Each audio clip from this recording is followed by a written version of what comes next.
lot of opportunity for any heavyweight, Wardley or anyone else, to grab a title anytime real soon, being that they're tied up. I'm expecting any day to get an announcement about the rematch for Dubois. Joshua, we already know the rematch is set for December for Usyk and Fury. So where does this take Wardley, or really any heavyweight, to get in the title mix? Well, I think that on the 21st December here in Riyadh, the rematch between Tyson and Oleksandr is going to be on.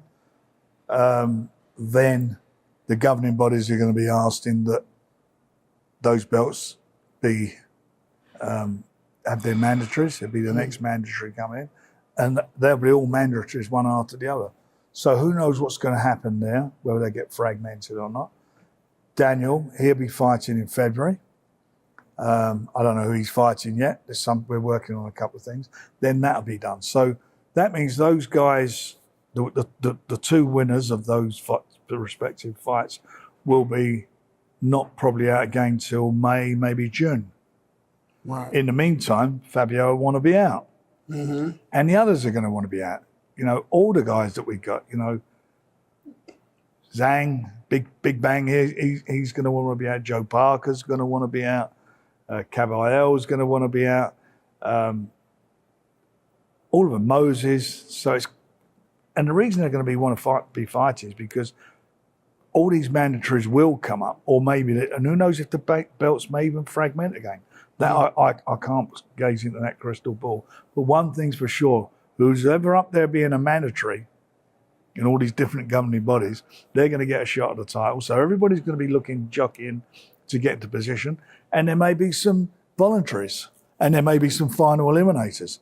One thing's for sure, the heavyweight division has never been so lively.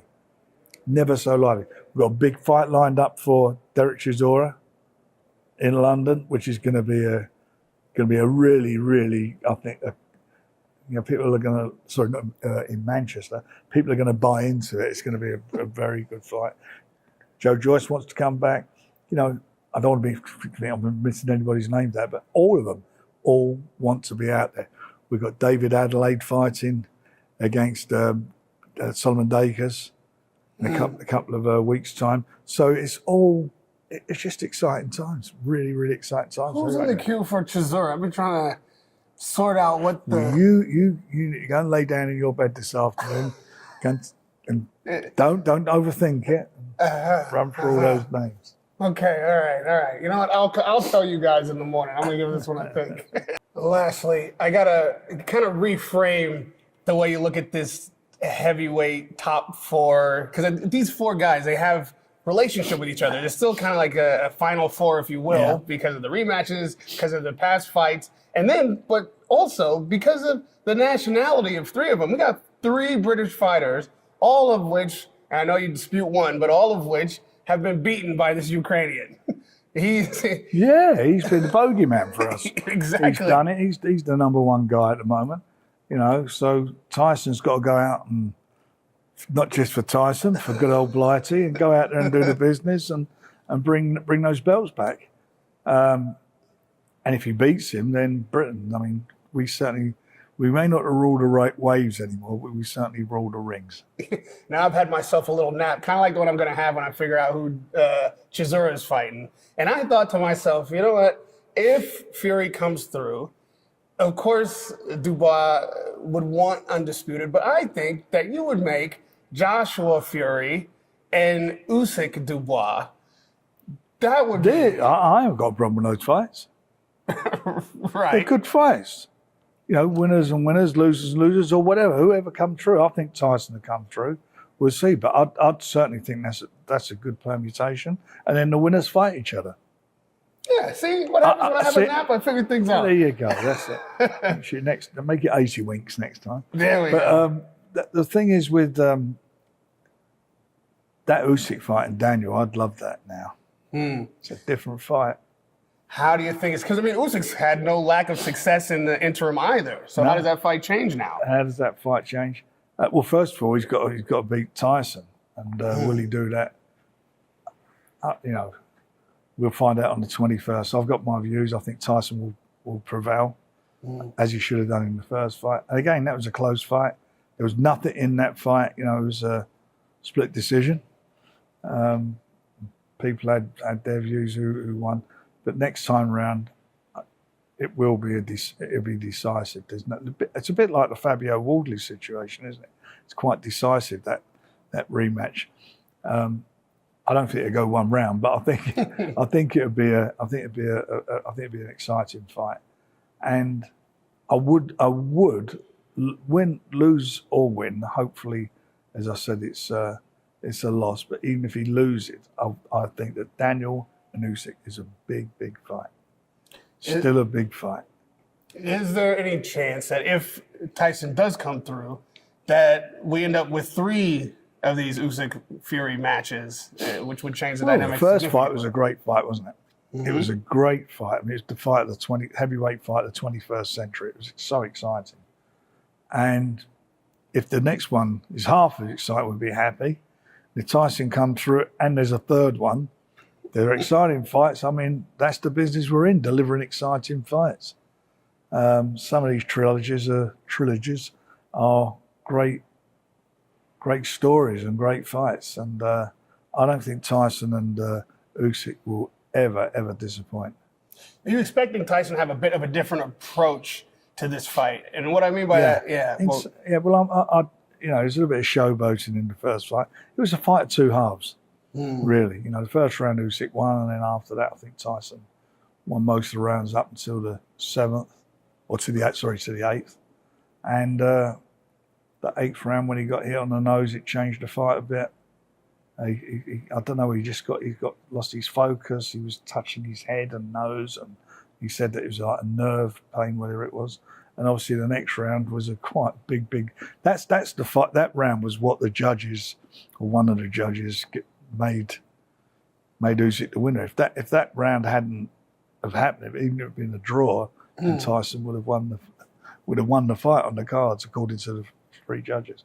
But he was lucky to get through that round. He was out on his feet, but Tyson's got great resolve, great recuperative powers, and came back and even won the last round in the fight.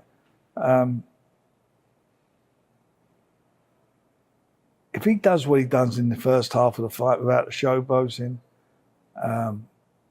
he hurt Usyk in that 7th round. I mean, that was that uppercut.